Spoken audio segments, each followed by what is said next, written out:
হয় অসম চৰকাৰৰ অধীনত প্ৰতিটো সমষ্টি 126টা সমষ্টিত স্বাস্থ্যসেৱা বিনামূলীয়া স্বাস্থ্য শিবিৰ একদিনীয়া আৰম্ভ হৈছে আৰু সেই হিচাপে তামোলপুৰতো আজি আৰম্ভ হৈছে। গতিকে সেই চেগতে মই অসমৰ মুখ্যমন্ত্ৰী ডাঙৰীয়াক তামোলপুৰবাসীৰ হৈ ধন্যবাদ জনাইছোঁ সেই বিশেষ পদক্ষেপ লোৱাৰ বাবে। কাৰণ আজি বহু গাৰ্জেনে নিজৰ ল'ৰা ছোৱালী কোনটো ৰোগত ভুগি আছে সেইটো বিশেষকৈ নাজানে, কিন্তু এনেকুৱা স্বাস্থ্য শিবিৰে আমাৰ গাৰ্জেনসকলক মা দেউতাক সজাগতা আনাৰ লগতে আমাৰ ল'ৰা ছোৱালীক স্বাস্থ্যৱান কৰি ৰখাত সহায় কৰিব বুলি মই আশা ৰাখিছোঁ। আৰু ইয়াত আজি 0ৰ পৰা 18 ইয়াৰ্ছত লাগি 50টা ৰোগৰ ইয়াত যিহেতু ডক্টৰ আহিছে, ডক্টৰবিলাক চাব। লগতে যি আমাৰ ৰোগীসকল আছে বা যিসকলে ইয়াত স্বাস্থ্য দেখাব আহিছে তেখেতসকলক ইয়াত এন্ট্ৰি কৰা হৈছে, যাতে ভৱিষ্যতত সেই ল'ৰা ছোৱালীক যাতে কিবা এটা বিশেষ তেনেকুৱা বেমাৰ দেখা দিলে যাতে তেখেতসকলক চাই ডাইৰেক্টলি ট্ৰিটমেণ্ট কৰিব পাৰোঁ বিভিন্ন চৰকাৰী মেডিকেলৰ পৰা। ইয়াৰ কাৰণেও সেইটো ব্যৱস্থা কৰা হৈছে। আৰু চৰকাৰী আঁচনিবিলাকৰ জৰিয়তে যি আমাৰ স্বাস্থ্যৰ যিবিলাক আঁচনি আছে সেই আঁচনিৰ জৰিয়তে চৰকাৰৰ তৰফৰ পৰা বিনামূলীয়া যি স্বাস্থ্য সেৱা আগবঢ়োৱাৰ যি আমাৰ প্ৰতিশ্ৰুতি আছে, সেই হিচাপে ইয়াত মই পৰৱৰ্তী সময়তো একে থাকিব বুলি মই আশা ৰাখিছোঁ। আৰু আজি সঁচাকৈ মোৰ সমষ্টিত তামোলপুৰ সমষ্টিত ৰাইজৰ ইমান সমাগম আৰু ৰাইজে সেই ফ্ৰী স্বাস্থ্য সেৱা ইয়াত নিজৰ ল'ৰা ছোৱালীক লৈ আহিছে, তেখেতসকলক মই ধন্যবাদ জনাইছোঁ। আৰু মই সেই স্বাস্থ্য শিবিৰৰ কাৰণে সন্মানীয় মুখ্যমন্ত্ৰী ডাঙৰীয়া স্বাস্থ্যমন্ত্ৰী ডাঙৰীয়াক মই অশেষ ধন্যবাদ জনাইছোঁ।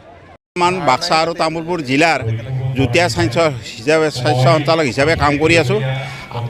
আজি আমি অসম চৰকাৰৰ খুচুৰা হেতু উপলক্ষে বাক্সা আৰু তামোলপুৰ ডিষ্ট্ৰিক্টত আমি মেগা স্বাস্থ্য মেলা আয়োজন কৰিছোঁ। এই উপলক্ষে আমি তামোলপুৰ কমাৰ্চ কলেজৰ ফিল্ডত বা প্লেগ্ৰাউণ্ডত আমি মেগা স্বাস্থ্য মেলা আয়োজন কৰিছোঁ। এই উপলক্ষে আমি 18 বছৰৰ তলৰ যিখিনি ল'ৰা ছোৱালী আছে সেইখিনি আমি স্ক্ৰিনিং কৰাম আৰু সেই ল'ৰা ছোৱালীখিনি কেনেকুৱা হয় 50টা মাৰাত্মক বেমাৰৰ পৰা যাতে আমি স্ক্ৰিনিং কৰি তেখেতসকলক ভৱিষ্যতে সুস্বাস্থ্যৱান কৰি তুলিব পাৰোঁ, তাৰ কাৰণে আমি এই মেগা স্বাস্থ্য মেলাটো আয়োজন কৰিছোঁ। 50টা বেমাৰৰ ভিতৰত হৈছে যেনে কাণৰ বেমাৰ, চকুৰ বেমাৰ, ঠিক সেনেকৈ ডায়েবেটিছ, তেনেকুৱা ধৰক হাৰ্টৰ কিছুমান কনজেনেটেল যিবিলাক বেমাৰ নেকি এডাল্টত ভাল কৰিব নোৱাৰে। যদি আমি 18 বছৰ তলৰ বয়সৰ সময়তে যদি আমি স্ক্ৰিনিং কৰি ইনভেষ্টিগেশ্যন কৰি ডায়েগন'চিছ কৰিব, তেতিয়াহ'লে সেই ল'ৰা ছোৱালীবিলাকে ভৱিষ্যত দিনত সুস্থভাৱে তেওঁলোকে জীৱন যাপন কৰিব পাৰিব। আৰু সেই উপলক্ষে আমাৰ এই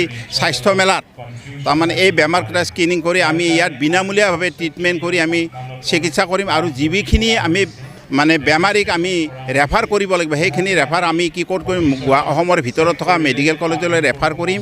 আৰু সেই মেডিকেল কলেজত যদি প্ৰপাৰ ট্ৰিটমেণ্ট হয় তেতিয়া ভাল কথা, আৰু যদি কিছুমান চিকিৎসা তাত নহয় তেতিয়াহ'লে আমি অসমৰ বাহিৰৰ ভাল চিকিৎসা ক্ষেত্ৰত বা চিকিৎসা হস্পিটেলত তেখেতসকলক ৰেফাৰ কৰি বিনামূলীয়াভাৱে আমি চিকিৎসা কৰাৰ কাৰণে আমি প্ৰয়াস কৰিম। আৰু এইখিনি আমাৰ তেখেতসকলৰ ওপৰত ফ'ল' আপ থাকিব। আৰু সেইটো কাৰণত আজি আমাৰ এই হেল্থ মেলাটো আয়োজন কৰিছোঁ। গতিকে আমি সমূহ ৰাইজক, তামোলপুৰ জিলাৰ সমূহ ৰাইজক আমি আহ্বান কৰিছোঁ তেখেতসকলে এই স্বাস্থ্য মেলাৰ সুযোগ গ্ৰহণ কৰি তেখেতসকলৰ ল'ৰা ছোৱালীখিনিক সুস্বাস্থ্যভাৱে যাতে গঢ়ি তুলিব পাৰে, আমি তাৰ কাৰণে তামোলপুৰ জিলাবাসীৰ ৰাইজক আমি আহ্বান জনাইছোঁ। আৰু আজিৰ এই মেগা স্বাস্থ্য কেম্পৰ উদ্দেশ্য হৈছে এইখিনি।